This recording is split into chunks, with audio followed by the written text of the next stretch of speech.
Welcome to the deep dive. Today we're tackling something pretty significant that many of you might be going through. Yeah, career transitions. Exactly, especially when layoffs are involved or maybe just the possibility of them. It's a lot, isn't it? Uncertainty, all sorts of emotions. Definitely a challenging time. So our goal here for you, the learner, is really to cut through all that noise. We want to pull out some clear, actionable stuff. Right, give you some practical tools, maybe a bit of a fresh perspective without, making your head spin with too much information. Precisely. And to do that, we've really dug into a transcript from this coaching event. It was all about resilience, mindset during these kinds of shifts. And they had some great people there. Mo Field, a performance coach. Tatiana Labello, life coach. And Theresa Byrne, who focuses on boundaries and communication. So a good mix. A really good mix. So our mission today, distill the best strategies, the key mindset shifts from these experts. Yep, help you navigate this period with maybe a bit more confidence, a bit more inner strength. Okay, let's jump in. Theresa Byrne started off talking about mindset. What was the main takeaway there for you? Well, her definition was really simple, and I like that. Mindset is just the lens, the lens you look at the world through. Like the lens. And the really empowering bit is that lens isn't fixed. You can actually change it. You can shift your perspective. That's huge, isn't it? If the view looks grim through one lens, maybe try another.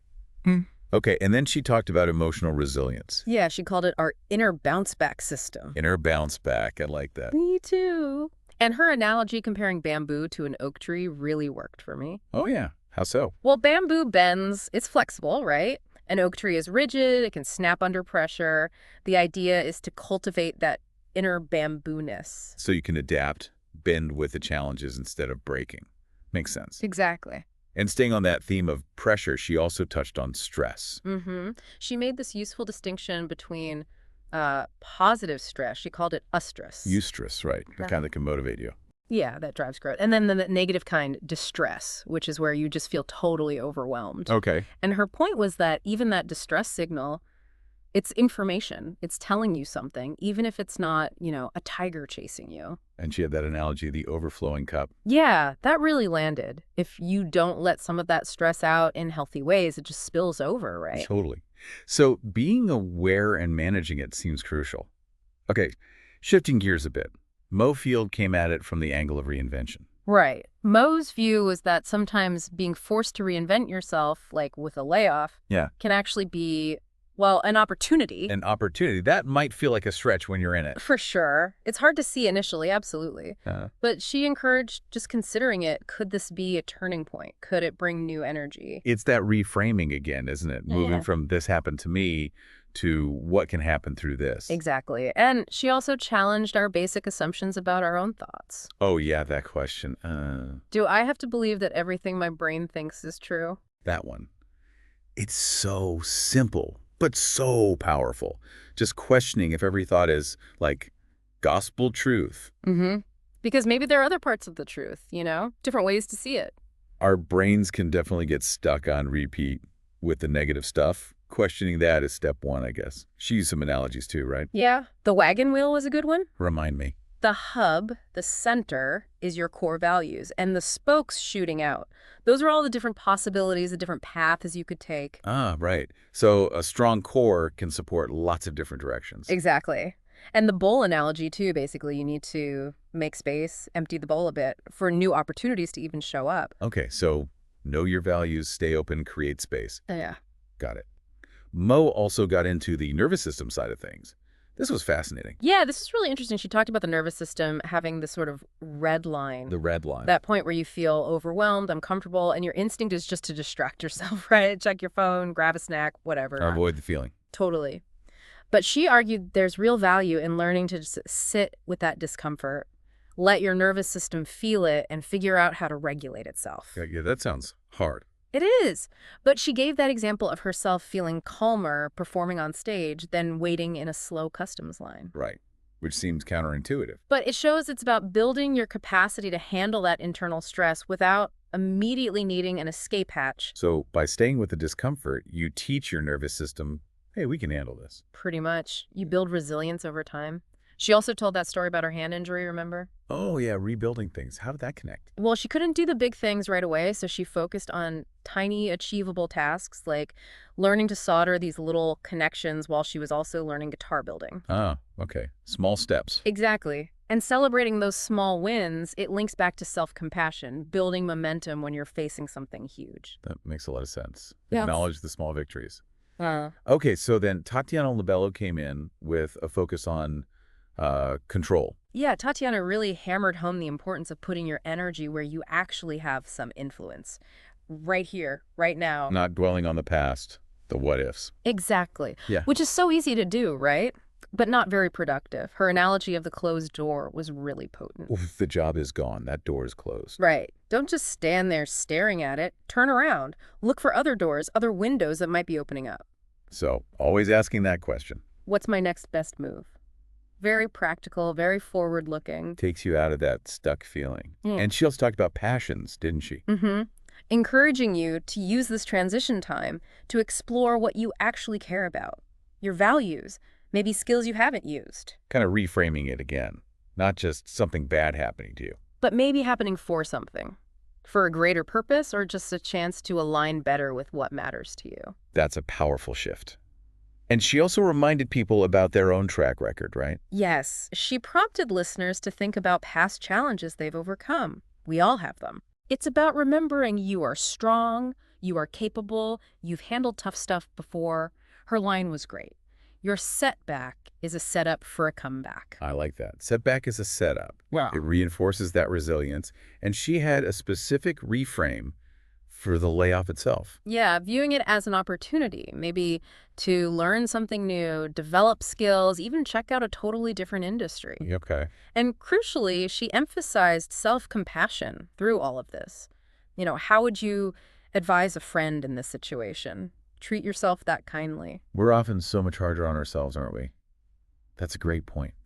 Okay, Theresa Byrne came back with another kind of reframe. Yeah, the what if there was a gift question. Right. Looking for a hidden benefit even when it seems impossible. Mm-hmm. And again, her own story about her brain injury made it really concrete. She found unexpected positives later on that she couldn't have imagined at the time. It's about cultivating that openness to possibility, even in the dark. And she used that movie reference. Huh. Yes, the Princess Bride effect. Tell me about that one again. It's like Wesley, you know, when he's mostly dead. He still has assets, his wits, his strength, Buttercup's love. Okay. The point is, even when you feel down and out, you still have assets. Skills, experiences, relationships, abilities. You just need to figure out how to leverage them in this new situation. I love that. Take stock of what you do have, your assets. Great reminder. And Theresa also talked about the energy of it all. Yes, that transitional energy. When things are uncertain, your body naturally produces adrenaline, right? That fight or flight energy. That nervous energy. Yeah. So her key question was, what can I do with this energy right now? Don't just let it churn inside you. Channel it. Like her client who started training for triathlons. Exactly. Find a constructive outlet for that physical and mental energy. Okay, that makes sense. Now, what about that awful feeling of waiting? Yeah. Waiting for news, decisions, things totally out of your control. That anxiety. Oh, it's a killer. So common. Mo's advice was interesting. She talked about acceptance, almost surrender. Surrender, like giving up. No, not giving up. More like accepting the uncertainty itself. She said, when you surrender, you move to the winning side, meaning you stop fighting what you can't control, which frees up energy. Okay, I see the distinction. Except the not knowing. Right. And then focus on small things you can do for yourself. Like she suggested just making a list of your talents, your skills to reinforce your own value. Little acts of self-care and self-reminding. And Theresa had a practical tip for that feeling of helplessness, too. Yeah, find something, anything tangible that you can control. Her example was rampage cleaning. Rampage cleaning. You know, just a focused burst of tidying or organizing. It gives you back a little sense of agency when other things feel chaotic. Okay, do something you can control. Got it. And the flip side, what about when your thoughts just spiral? Catastrophizing, thinking the absolute worst. Yeah, that's really common too. Theresa gave some great, simple techniques to short-circuit that.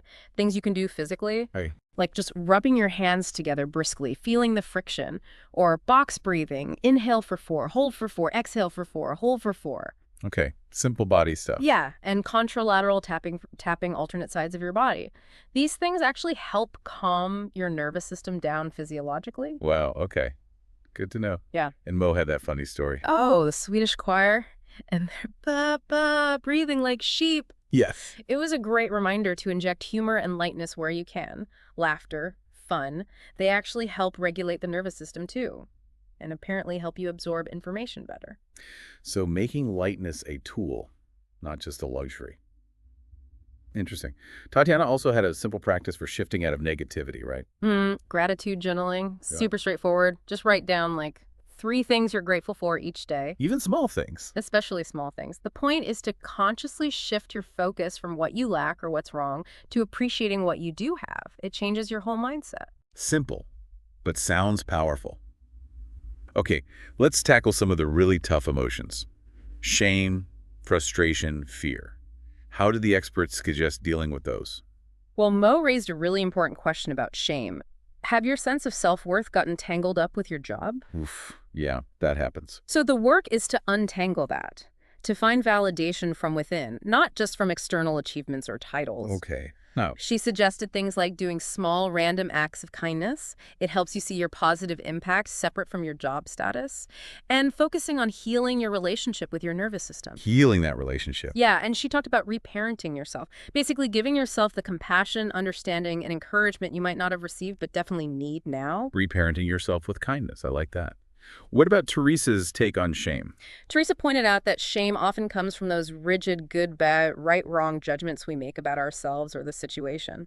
So step one is noticing those judgments. Exactly. And she made that helpful distinction between shame, I am bad, and guilt, I did something bad. Ah, that's a big difference. Huge. Guilt can motivate change. Shame often just paralyzes.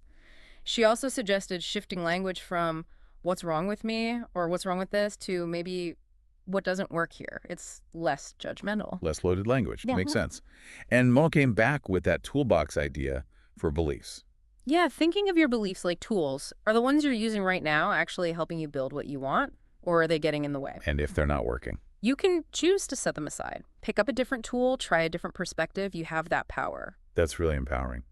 Okay, so pulling it all together, if someone listening wants to start doing something right now, what are some immediate takeaways? Okay, so Tatiana suggested, do a daily check-in on your thoughts. Practice real self-compassion and self-care. And take just one small action towards a goal, any goal. And then, this is key, celebrate that win, however small. Small steps, celebrate wins. Got it. Yeah. What about Mo? Mo's big thing was community. Yeah. Tap into it. And she specifically, maybe surprisingly, suggested joining a choir. A choir. Why? Collective breathing, she said. Emotional support. Getting out of your own head. And the act of singing harmony together is apparently quite powerful for well-being. Huh. Interesting. Okay, and Teresa's immediate actions. Theresa talked about the panic pivot. In that moment of anxiety, consciously try to reframe the thought and focus on the basics: sleep, hydration, good food. She called it care and feeding. Care and feeding, like looking after a plant. Yeah. Or yourself. Exactly. And celebrate movement. Any small action, even just getting up and stretching, can trigger dopamine. She reminded us it only takes like 10 seconds of action to interrupt the stress chemical flood. 10 seconds. Okay, that feels doable. Wow. Okay, so looking back over all this, what are the big recurring ideas that kept coming up? Yeah, a few things really stood out. Learning from stress, not just enduring it. The absolute power you have to change your beliefs and your perspective. Understanding and working with your nervous system, not against it. Yeah. The huge value of community and connection. Right. Focusing your energy on what you can control. Reframing challenges as opportunities, even if it's hard. And just the massive impact of small, consistent actions and real self-compassion. It really does sound like it boils down to taking an active role, even maybe especially when things feel out of control. Totally. So as we wrap this up, the main message seems pretty clear. This transition time. Yeah, it's tough, no doubt.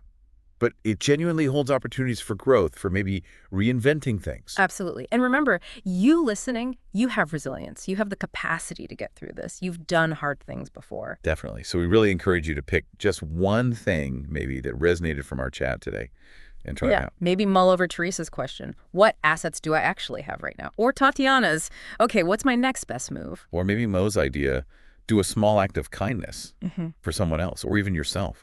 Or look into a local group, like that choir idea. And building on all that, maybe here's a final thought to leave you with. What's just one small act of kindness you can offer yourself today? Something that starts building that foundation for whatever comes next. That's a lovely way to frame it. Well, thanks for tuning into this deep dive, everyone. We really hope these insights give you some useful tools and maybe a little more hope and possibility.